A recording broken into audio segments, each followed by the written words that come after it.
तो बिहार हो या महाराष्ट्र, एक चीज नहीं बदली और वो है सियासत में परिवारवाद, जो अब हर पार्टी में देखने को मिल रही है। ये बात अलग है कि गांधी परिवार को लेकर कांग्रेस पर बीजेपी समेत दूसरे दल हमला करते हैं, लेकिन जब भी मौका मिलता है क्षेत्रीय पार्टियां और राष्ट्रीय दल भी अपने परिवार के लोगों को राजनीति में आगे बढ़ाते हैं। इसकी एक बानगी देश के सबसे अमीर बृहन मुंबई नगर निगम यानी कि बीएमसी चुनाव में देखने को मिल रही है।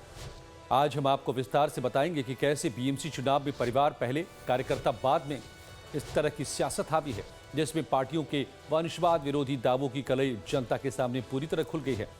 एक आंकड़े के मुताबिक कम से कम 43 नेताओं ने अपने रिश्तेदारों के लिए टिकट हासिल किए हैं, जिनमें महाराष्ट्र की सत्ता पर काबिज महायुति के पार्टनर्स भी शामिल हैं, यानी बीजेपी, शिवसेना और एनसीपी। बीएमसी चुनाव में परिवारवाद एक चुनावी मुद्दा बन चुका है। बावजूद इसके किसी भी दल ने अपने परिवार या फिर रिश्तेदार को टिकट देने से परहेज नहीं किया। सबसे पहले बात महाराष्ट्र के डिप्टी सीएम एकनाथ शिंदे की करते हैं।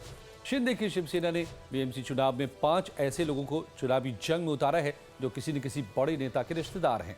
दीप्ति वाइकर, जो सांसद रविंद्र वाइकर की बेटी हैं, वार्ड नंबर 73 से उम्मीदवार बनाए हैं।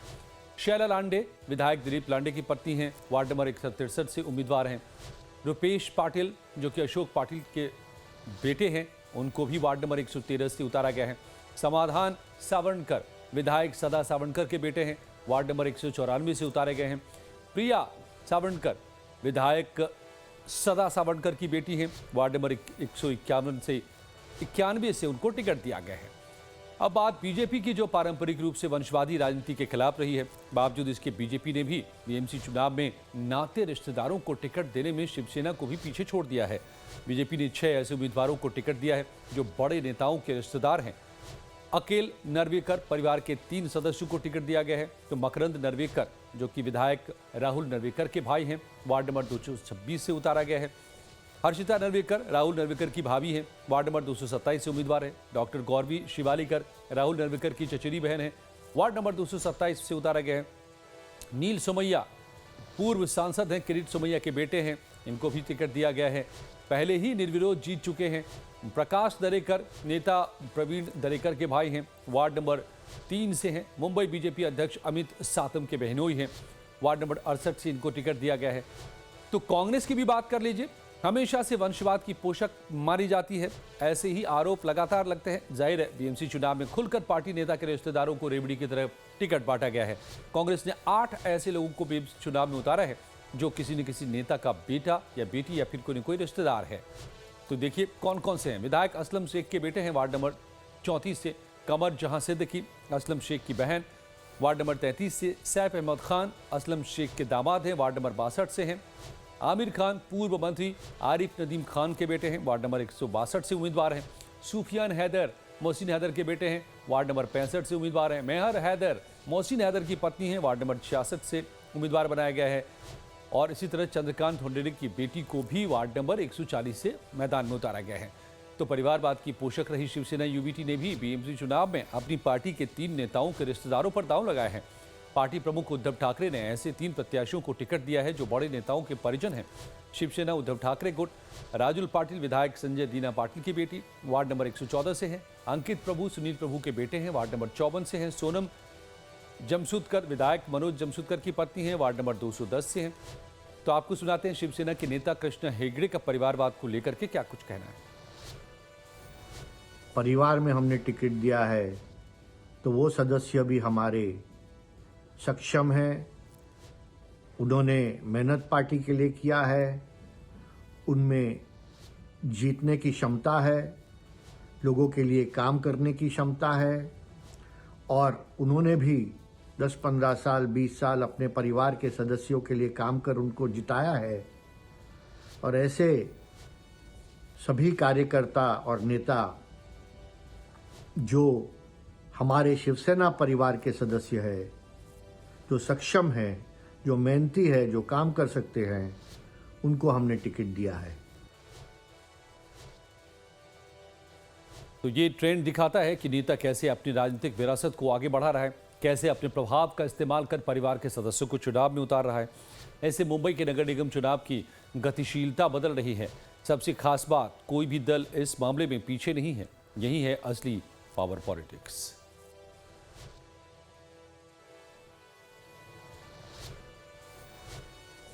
और बीएमसी से जुड़ी एक ताजा रिपोर्ट ने मुंबई और महाराष्ट्र की राजनीति में हलचल मचा दी है। रिपोर्ट का दावा है कि बीएमसी की ओर से विकास कार्यों के लिए ज्यादातर फंड सत्ताधारी पार्टी के पार्षदों को ही दिया गया। रिपोर्ट के मुताबिक विकास फंड का लगभग 99% हिस्सा रूलिंग पार्टी के पार्षदों को मिला, जबकि विपक्षी पार्टियों के पार्षदों को सिर्फ 1% फंड मिला। जाहिर है, रिपोर्ट ऐसे वक्त जारी हुआ है या फिर किया गया है जब बीएमसी चुनाव पूरे उफान पर है। शुक्रवार को नामांकन वापसी का आखिरी दिन है। सभी पार्टियां पूरे दमखम के साथ चुनाव प्रचार में जुटे हुए हैं। ऐसे में विपक्ष को बैठे बिठाए एक चुनावी मुद्दा हाथ लग गया है, जिसे भुनाने में लग गए हैं।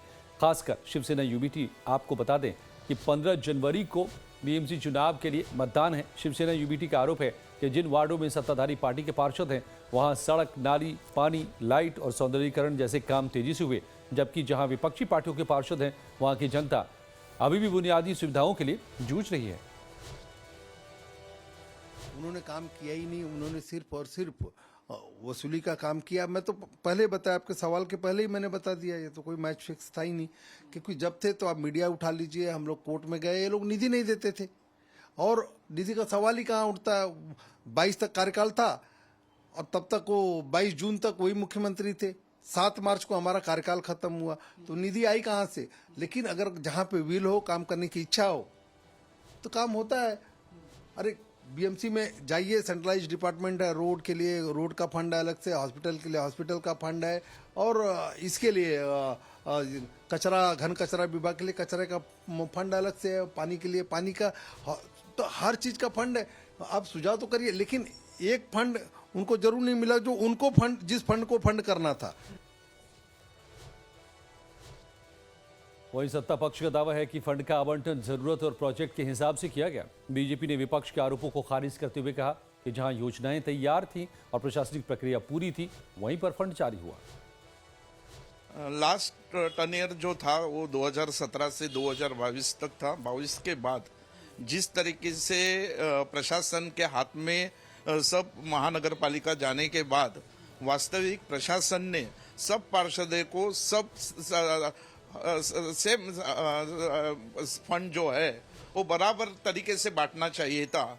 लेकिन जो गुट शिवसेना उद्धव बाला साहेब ठाकरे उनके पक्ष में है, उनके साथ में है, और ऐसे जो पार्षद है उनको आज तक 3 सालों में थोड़ा भी जरा भी फंड दिया गया नहीं है। उसके वजह से इस प्रभाग के जो महत्वपूर्ण काम जो है वो वैसे ही पेंडिंग है।